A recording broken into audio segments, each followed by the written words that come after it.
เรามาดูบทเรื่องประยุกต์ของสมการนะครับในหน้าที่37ข้อที่1นะครับ 7x ลบ4เท่ากับ17นะครับอันนี้ก็เหมือนกับตอนป.6 เลยนะครับย้ายข้างลบ4ไปทางขวามันจะกลายเป็น 7x เท่ากับ17บวก4ซึ่ง17บวก4ได้21นะครับเราก็ย้าย7เนี่ยไปหารนะครับกลายเป็น x เท่ากับ21หารด้วย7 x ก็จะได้3นะครับทำความเข้าใจเที่ยวนี้นะครับน้องๆลองทำข้อ2ดูเรียนแบบข้อ1โดยการทำข้อ2นะครับเร่งมือเลยข้อ2นะครับคำตอบข้อนี้ก็คือ x เท่ากับ5นั่นเองเดี๋ยวครูทบทวนให้ในข้อ3นะครับ 2x บวก15เท่ากับ23ครับเที่ยวนี้เนี่ยน้องๆครับถ้ามันบวก15อยู่น้องก็ย้ายข้างไปทางขวาครับมันจะกลายเป็นลบ15มันก็จะกลายเป็น 2x เท่ากับ23ลบด้วย15นะครับตรงนี้เนี่ยมันก็จะกลายเป็น8 x ก็จะกลายเป็น8ส่วน2นะครับ8ส่วน2นะครับ x ก็จะเท่ากับ4นะครับทำความเข้าใจใครไม่เข้าใจในข้อที่3ยกมือนะครับเอาข้อที่4ลองทำเองอย่างรวดเร็วใครเสร็จแล้วลองเปิดหน้าต่อไปได้เลยนะครับ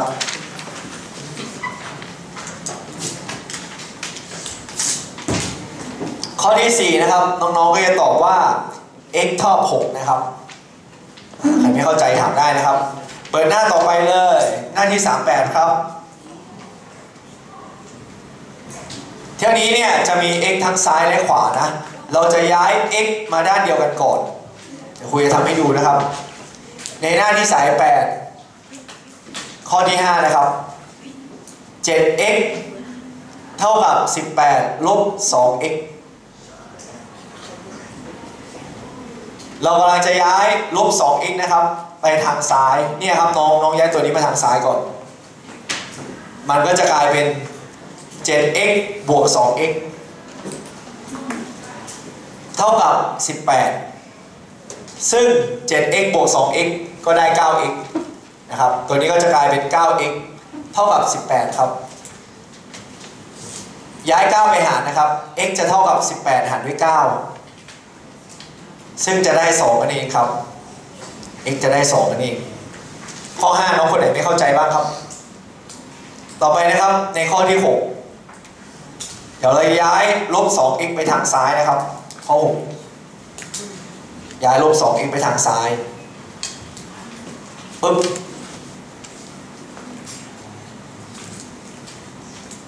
ตัวนี้ก็จะกลายเป็นย้ายลบ 2x ไปทางซ้ายนะครับลองย้ายดู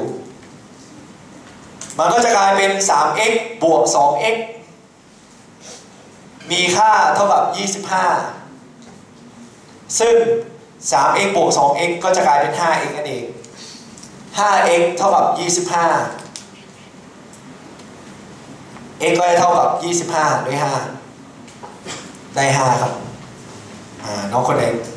ไม่ถูกข้อ6นะครับหรืออยากถามอะไรถามได้ต่อไปนะครับน้องๆลองทำข้อ7ดูนะครับย้าย 2x เนี่ยเครื่องหมายด้านหน้าไม่เขียนคือบวก 2x นั่นเองถ้าน้องย้ายข้ามไปทางซ้ายเนี่ยมันจะเป็นลบ 2x แล้วน้องก็ย้ายตัวเลขเนี่ยไปทางขวานะครับย้าย x ไปด้านเดียวกันย้ายนะครับตัวเลขไปด้านเดียวกัน 4x ลบ 3เท่ากับ 2x บวก 1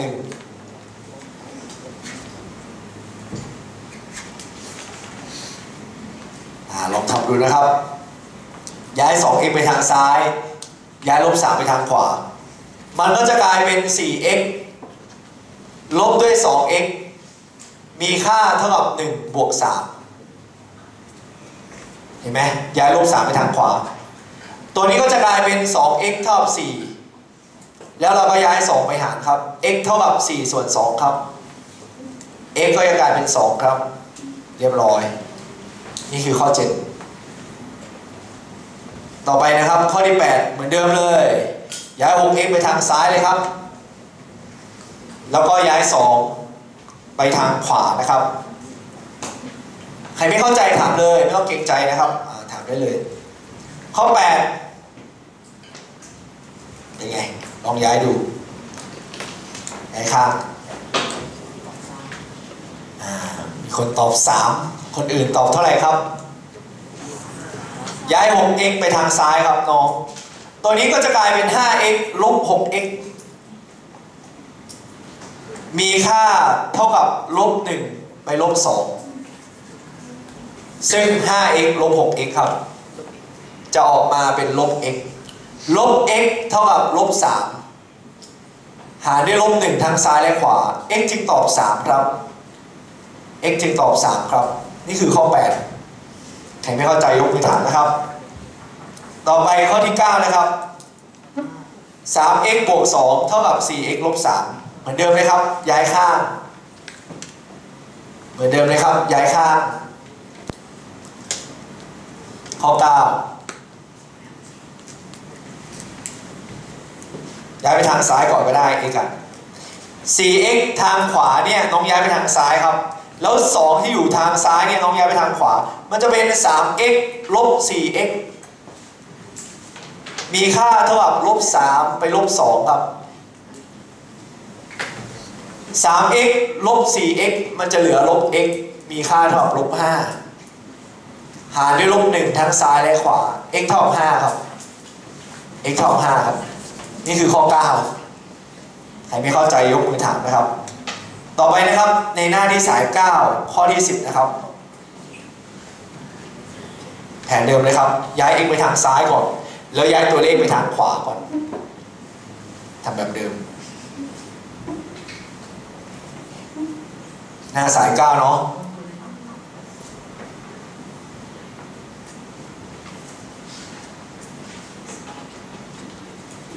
ย้าย 3x ไปทางซ้ายมันจะกลายเป็น 4x ลบ 3x เท่ากับ4บวก3คำตอบข้อนี้ก็คือ x เท่ากับ7นั่นเองครับต่อไปข้อที่11นะครับเราจะย้ายลบ 4x ไปทางซ้ายครับในข้อ11ย้ายลบ 4x ไปทางซ้ายมันจะกลายเป็น 8x บวก 4x มีค่าเท่ากับ33บวก9ใครไม่เข้าใจถามเนาะซึ่ง33บวก9เนี่ยได้42ครับมันก็จะกลายเป็น 12x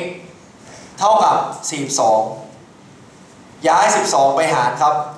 x จะเท่ากับ42หารด้วย12ใช้แม่6ตัดทอน6 7 42 6 2 12 x เท่ากับ3เศษ1ส่วน2ครับ3เศษ1ส่วน2นี่คือข้อ11ครับใครไม่เข้าใจถามเนาะต่อเลย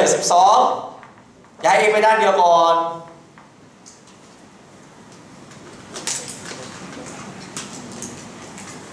5x บวก3เท่ากับ 15x ลบ x เราก็ย้ายลบ x ไปทางซ้ายครับ 5x บวก x เท่ากับ15ลบ3จากบวก3กลายเป็นลบ3 5x บวก x ได้ 6x ครับก็จะกลายเป็น 6x เท่ากับ12 x จึงเท่ากับ12หารด้วย6ได้2ครับ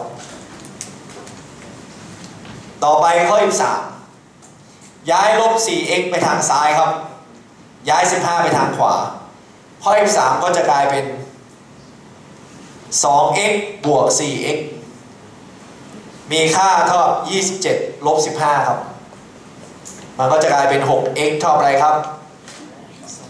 12แล้ว x เนี่ยก็จะเท่ากับ12หารด้วย6ก็ได้2ครับนี่คือข้อ13ต่อไปข้อ14ครับ